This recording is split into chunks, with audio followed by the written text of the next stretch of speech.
clair de la lune, on a mis Zongo. Refuse de bâillonner sa plume au Burkina Faso.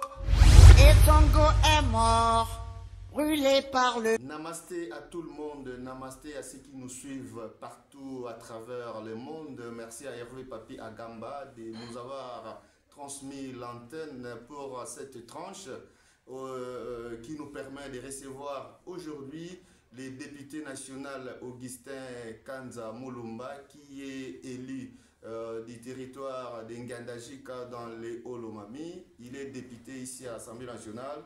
Honorable, je pense que vous vous portez bien. Je vais bien, Monsieur Roger. Je voudrais porter un correctif. Le territoire d'Ngandajika, c'est de la province de Lomami. Moi, j'ai dit Lomami. Oui, ah oui, c'est un lapsus lingue, je sais bien. Et lui, c'est dans l'ex-province, grande province du Kassai oriental. Je sais très bien, une sous-région qui est devenue province. Très bien. Eh bien, je voudrais déplorer avant de commencer cette émission le fait que l'Assemblée nationale a deux chambres. Nous avons le Sénat et l'Assemblée nationale, c'est-à-dire le Parlement congolais en a deux. Mais ce que nous déplorons, on a ouvert la session extraordinaire la fois passée, mais au niveau du Sénat, tous les journalistes accrédités ont pris part à cette activité. Tandis qu'à l'Assemblée nationale, on a récusé l'accès aux journalistes accrédités, on ne sait pas pourquoi. Un même parlement avec deux chambres, avec par caméra bicamérale, avec deux chambres, mais au niveau de l'Assemblée nationale, on ne veut pas on n'a pas autorisé les journalistes d'accéder, tandis qu'au Sénat, les journalistes sont entrés, qui sont accrédités. On se demande pourquoi la politique de deux poids, deux mesures. Honorable, un mot par rapport à cette situation regrettable, déplorable. Pourquoi au niveau de l'Assemblée nationale, on n'a pas voulu que les journalistes accrédités puissent y accéder? Seulement au niveau du Sénat, que les journalistes accrédités ont pris part. Merci, Monsieur Roger. Sans être mandaté par le bureau, vous savez, le bureau a un rapporteur. C'est une question exclusive au rapporteur de l'Assemblée nationale. Mais quoi qu'on en fasse, il faut éclairer maintenant la lanterne de ceux qui nous suivent. Lorsqu'on décrète un huis clos conformément au règlement intérieur, les journalistes ne peuvent pas prendre part. Et la matière dont il était question, c'était une matière sensible. Je crois que c'était la raison pour laquelle on avait décrété un huis clos et on a traité les matières sensibles entre nos députés nationaux. Mais donc là, il n'y a pas l'amalgame. Le règlement intérieur interdit tout accès au public pendant qu'on a décrété le huis clos. Mais huis clos, mais qui était diffusé en direct à la RTNC? Non, on a diffusé juste après, parce que le déroulement de nos travaux en huis clos, il y a des matières. On parlait de la sécurité de l'État. On parlait de la sécurité. On ne pouvait pas permettre aux ennemis d'avoir l'accès à l'information liée à notre système de défense. C'est comme ça qu'on a décrété le huis clos. Ce que vous avez vu passer à la RTNC, c'était les conclusions par rapport à les travaux de l'Assemblée nationale. Donc c'était les conclusions, bien entendu. Oui, passons maintenant à l'essentiel de cette émission. Nous allons parler de la situation sécuritaire qui prévaut à l'Est. Nous sommes en train de parler ici avec l'honorable Augustin Mulumba, qui est cadre de l'IDPS, avec qui on va échanger aujourd'hui pour éclairer la lanterne des populations qui nous suivent. Honorable, vous êtes cadre de l'IDPS, les gens réclament les matinées politiques du secrétaire général. Depuis un certain temps, on ne les voit plus. Qu'est-ce qui se passe? Laissez-moi vous rassurer que je trouve dans la tête de certains Congolais l'inconscience. Lorsque le pays est attaqué, lorsque l'intégrité de notre pays est mise en jeu, il ne s'agit pas d'un parti politique. Ceux qui réclament les matinées de Augustin Kaboué aujourd'hui, c'est par ricochet, se moquer des gens, se moquer des morts qu'on a enregistrés à l'Est, se moquer de plusieurs personnes, des milliers de personnes qui vivent sous les arbres. Donc, vous allez comprendre que il n'y a qu'au Congo où les gens deviennent inconscients et ne savent pas l'intégrité territoriale de notre pays. Nous avons un dénominateur commun qui se trouve notre mère patrie, la République du Congo. Ils pensent que l'agression qui nous est imposée par la communauté internationale via le Rwanda, c'est une affaire de l'IDPS. c'est une affaire du président de la République, c'est une affaire de Augustin Kabouya. Ça, c'est vraiment indécent si on peut le dire ainsi. Donc nous sommes attaqués. Congolais, là où ils se retrouvent, hommes et femmes, devraient penser que aujourd'hui, si nous n'avons pas la République tout entière comme nous léguée par nos aïeux, ça sera une désolation, ça sera une humiliation. Donc ce n'est pas, c'est pour répondre à votre question, aux gens, répondre aussi à ceux qui réclament les matinées de Augustin Kabouya, il les fait. Il a réuni les jeunes de l'UDPS, les sensibiliser à comprendre que nous sommes attaqués. Il les fait. Vous voulez qu'il réponde en Nanga? Un rebelle, les gens réclament quoi? Donc, nous devons connaître que le problème de la patrie, c'est un problème commun, un problème qui n'appartient pas à un parti politique, c'est un problème qui appartient à tout Congolais. Oui, l'actualité nous oblige, honorable, de parler du sommet bipartite, c'est-à-dire entre l'EAC, c'est-à-dire des États d'Afrique de l'Est et la SADC, qui se tient aujourd'hui ou qui s'est tenu aujourd'hui, puisque je crois qu'on a déjà, pour la journée d'aujourd'hui, c'est déjà fini. Pendant que nous sommes en train de tourner cette émission, il paraît que, il paraît pas, mais le président de la République ne s'est pas présenté. Elle a été représentée par la première ministre, alors que tout le monde savait qu'il sera là. Même la presse présidentielle avait annoncé depuis 2 jours que le président sera là et il y aura un tête-à-tête entre les 2 protagonistes, c'est-à-dire Félix Tshisekedi et Paul Kagame. Mais à notre grande surprise, le président n'est pas parti. Maintenant, qu'est-ce que cela vous inspire, l'absence du président à ces sommets bipartites? Le président a un agenda très surchargé. Je crois qu'il a participé, si vous venez de m'informer que pour la journée d'aujourd'hui c'est déjà fini, il a participé par vidéoconférence. Donc, rassurez-vous que toutes les décisions qui seront prises de l'autre côté, il y aura aussi sa main parce qu'il a participé par vidéoconférence. Qu'est-ce qu'il faut retenir de ça? Nous attendons la résolution. La résolution qui va condamner directement le Rwanda, qui va conditionner le Rwanda à faire sortir de notre terre ces millions de militaires, des milliers de militaires qu'il a déversés sur la Goma, cette évasion qu'il a fait pour tuer, faire tuer nos populations civiles et mettre les gens dans des conditions difficiles. Il y a des témoignages à Goma, qu'il y a la paix qui est rétablie à Goma. On dit que, puisque nous n'avons pas vu les déplacés des guerres qui sont venus des Rutshuru, des Massissi, de ça et là, mais ces déplacés, les camps de ces déplacés n'existent plus. Mais où sont-ils passés? Ces déplacés-là, où sont-ils? Je ne sais pas comment vous pensez, quelle est la mesure de votre question. Vous voulez dire qu'à Goma, il n'y a pas de déplacés? Il y a quand des déplacés, c'est pratiquement quasi inexistant. Non, mais pendant la guerre a éclaté en pleine ville. Les gens se sont déplacés peut-être pour aller s'abriter quelque part.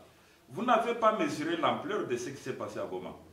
Vous n'avez pas mesuré l'ampleur de ce que l'armée rwandaise a dévasté à Goma. Imaginez-vous en pleine journée. Les militaires sont entrés, ils ont fait ingression, ils ont fait l'évasion. Ils ont tué à bout portant. Allez-vous imaginer la menace, l'insécurité qu'avaient ces gens-là? Peut-être qu'ils se sont déplacés vers un autre camp. Rassurez-vous que tout ce que nous attendons du Rwanda, c'est de faire sortir de notre territoire ces militaires et de respecter l'intégrité territoriale de notre pays. Voilà un peu, en quelques mots, ce que nous pouvons glisser. Oui, lors du sommet bipartite d'aujourd'hui, le président Kenya, le président Ruto, a laissé entendre que les dialogues étaient incontournables. Qu'est-ce que vous pensez par rapport à Personne n'a dit le contraire. Les chefs de l'État, oui. Mais les chefs de l'État le disent. Je ne sais pas si les gens ne comprennent pas. Vous voulez qu'ils parlent en langue. Les dialogues étaient incontournables. C'est la raison pour laquelle vous avez vu notre ministre des Affaires étrangères à tout moment aller à Rwanda. Le président s'y était même rendu. C'est la mauvaise foi de Paul Kagame qui avait refusé de continuer avec les dialogues de Rwanda. Même nous, dans nos résolutions de l'Assemblée nationale, on fait toujours référence à ces dialogues. Les dialogues de Nairobi doivent continuer avec tous les autres groupes rebelles, y compris les M23. Les dialogues de Rwanda aussi doivent continuer. Qui dit le contraire?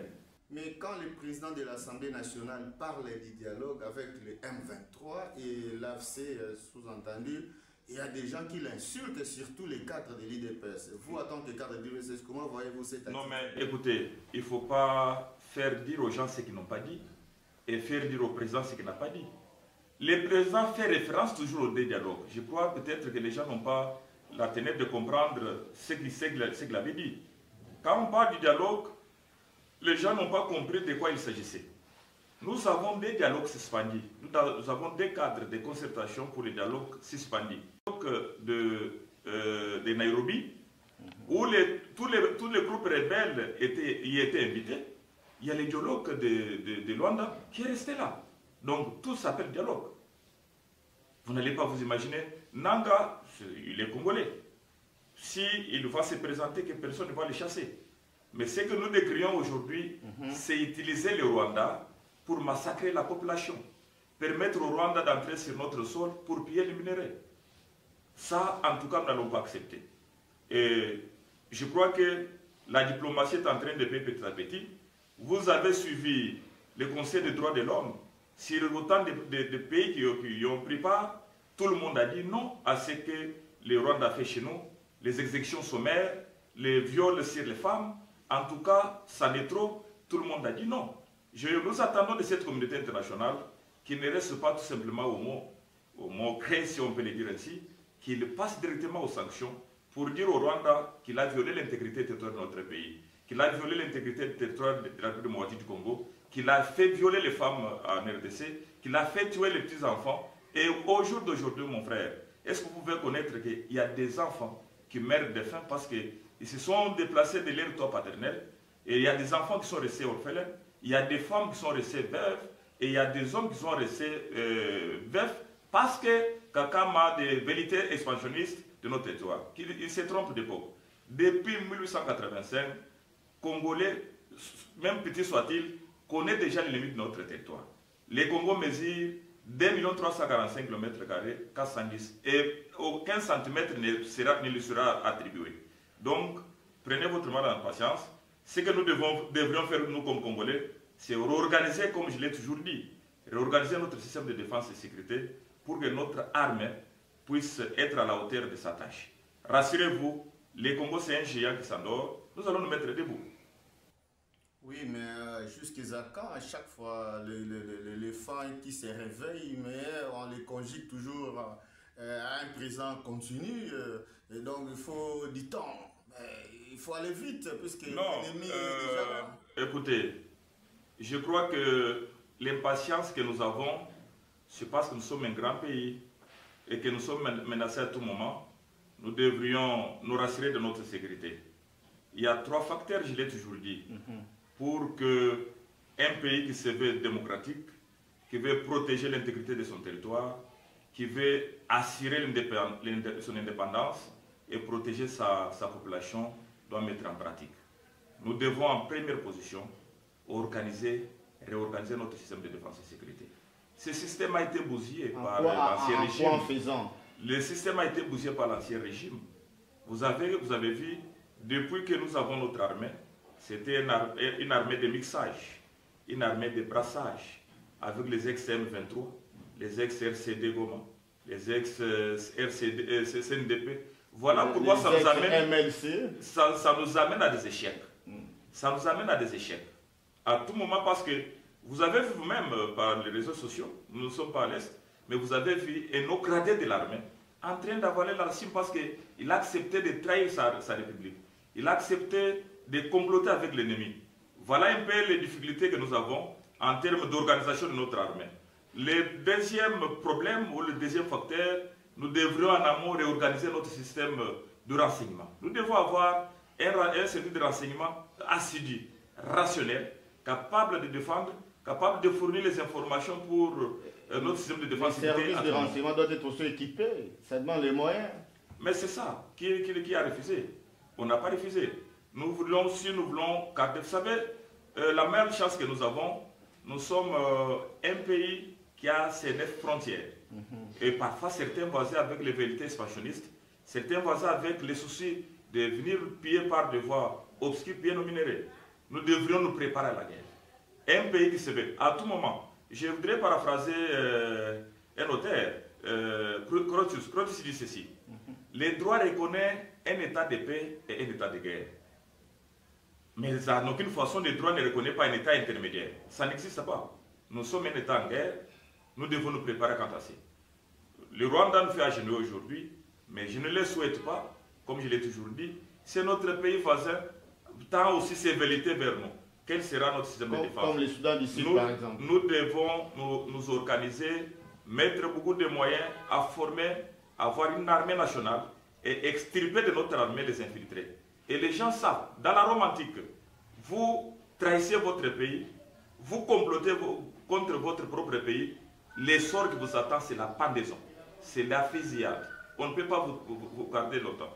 Donc, la difficulté, il y a de vaillants combattants dans notre armée, hommes et femmes, qui s'adonnent contre les envahisseurs, certains ont même perdu de leur vie en défendant la mère patrie. Mais il y a aussi des traîtres parmi eux qui ont accepté à coût d'argent à comploter contre notre République. Ça prendra du temps, mais ça va arriver jusqu'à la fin.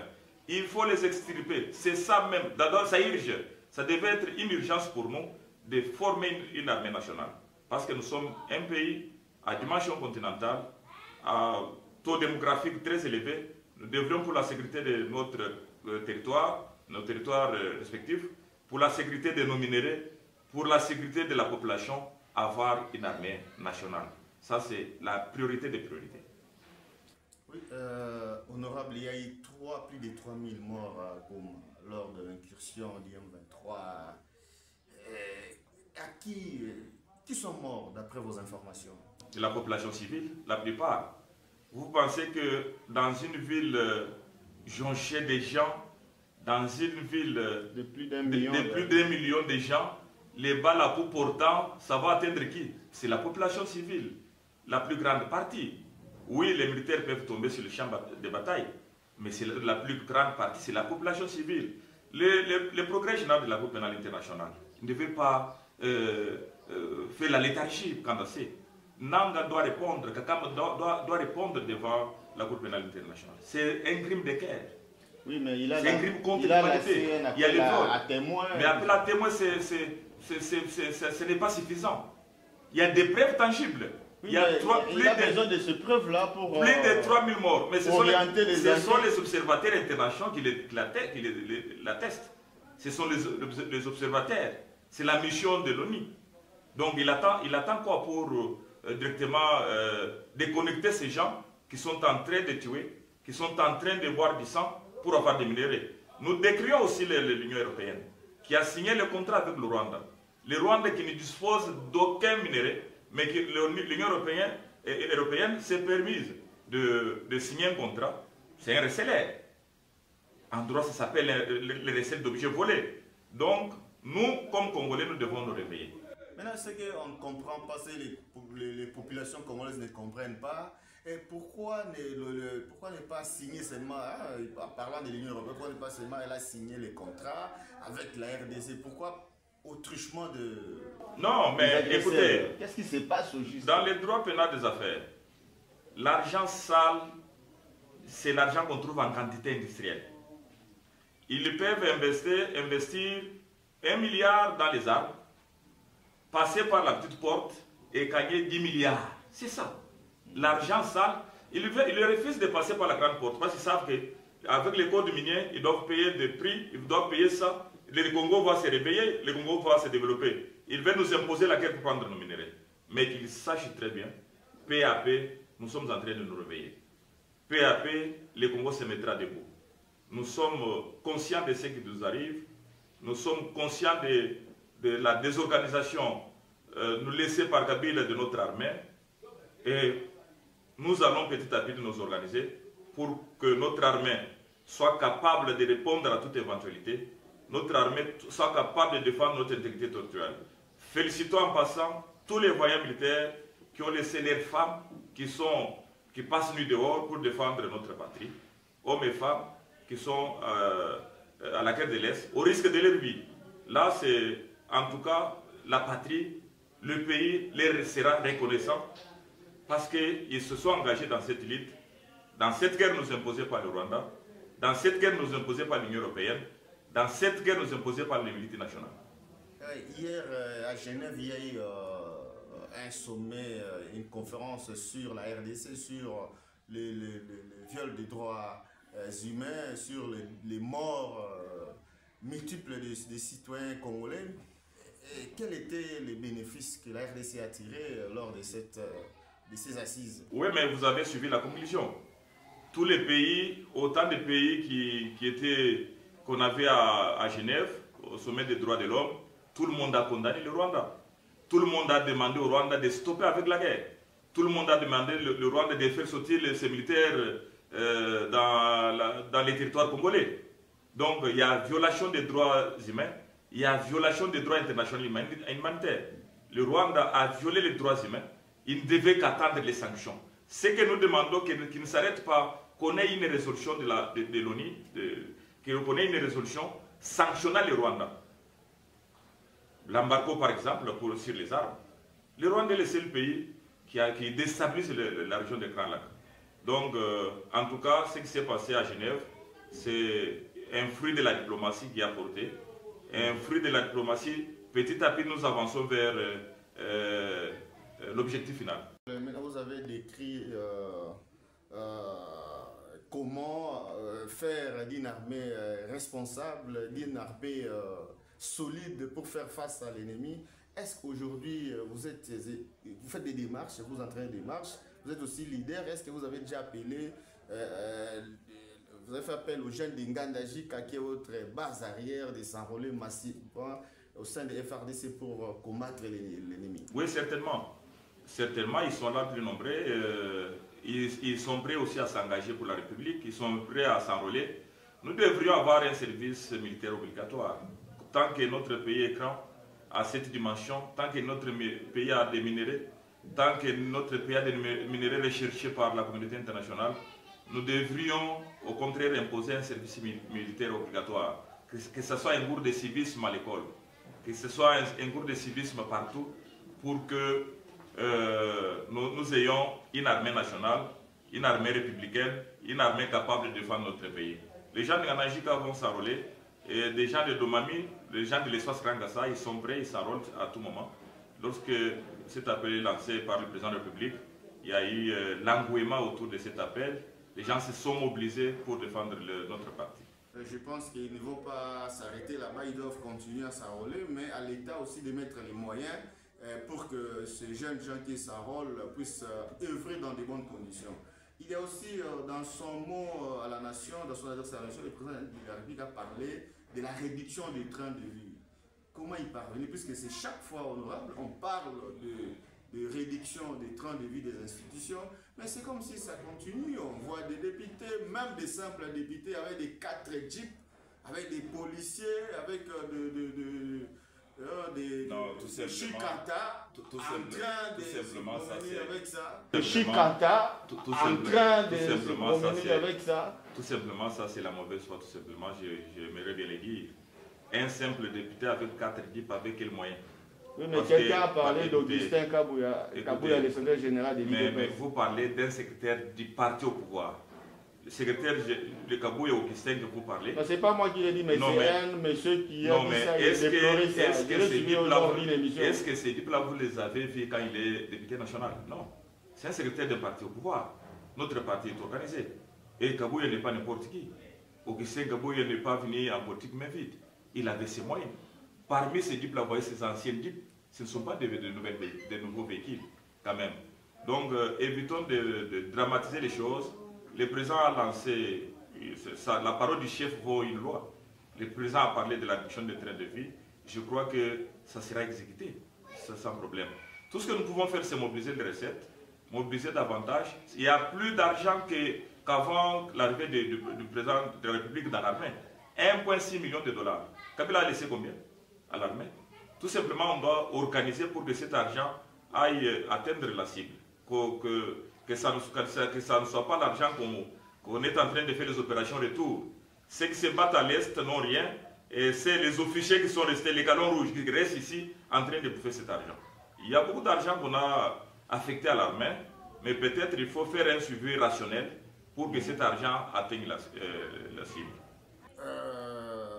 Il y a des gens qui ont condamné, des politiques, qui ont condamné l'attaque des ambassades et des résidences des ambassadeurs ici à Kinshasa. ils ont dit que ces attaques ont été perpétrées par les militants de l'IDPS qui font partie de la structure appelée Force du Progrès. Vous, en tant que cadre de l'US, qu'est-ce que vous en... Je sais que c'est le seul parti sur qui toutes les pierres sont jetées. L'IDPS, la marche qui a été organisée, c'était la mobilisation nationale. Ça n'avait pas de couleur politique, c'était la mobilisation nationale. Nous décrions les actes posés par certains déraillés qui ont accepté d'aller attaquer les ambassades d'autres pays, de pays serres.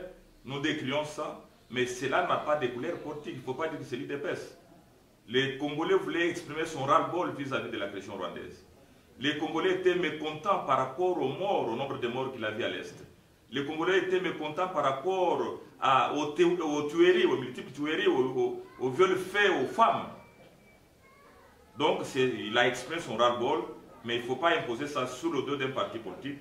Je voudrais vous dire que les Congolais doivent se réveiller, avoir la conscience nationale, comprendre que la guerre qui nous est imposée n'est pas une guerre imposée contre un parti politique.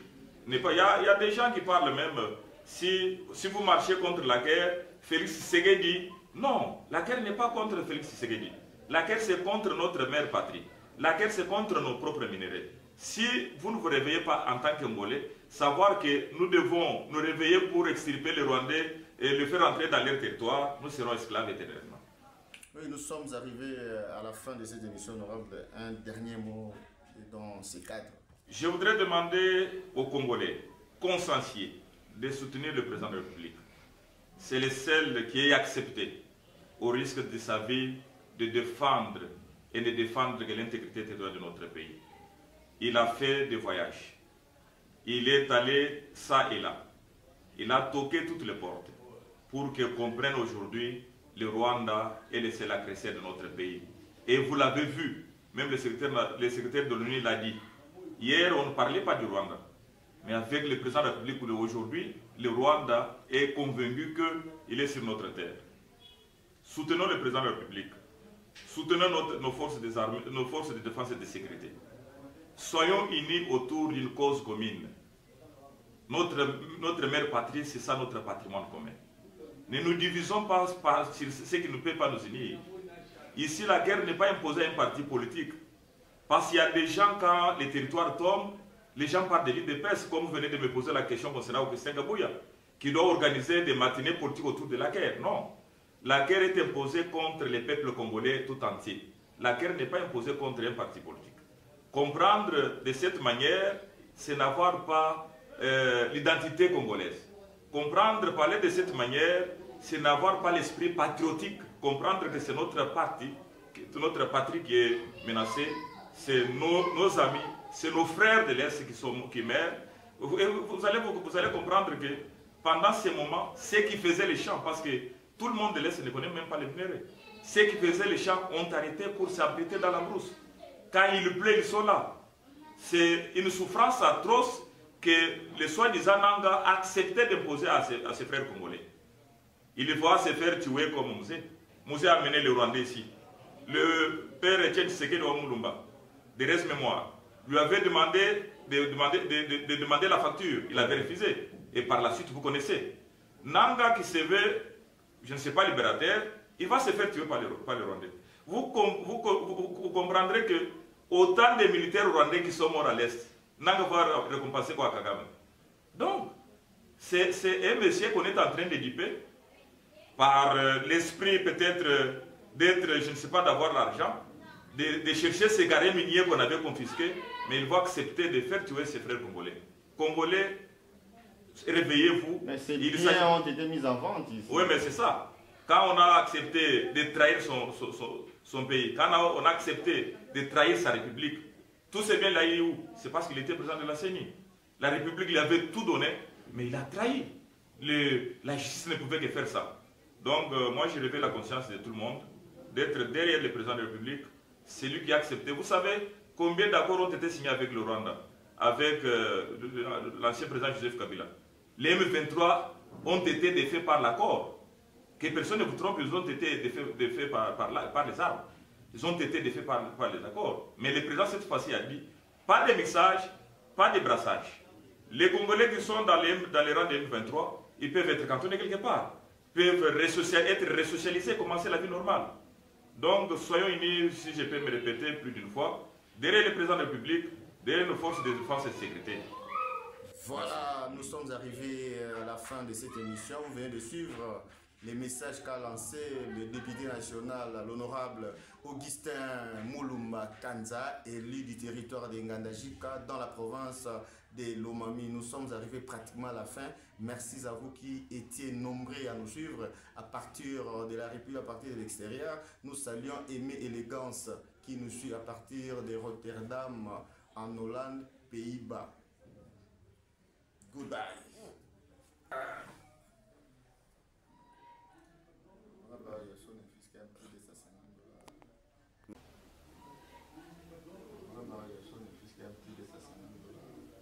On ne va rien perdre.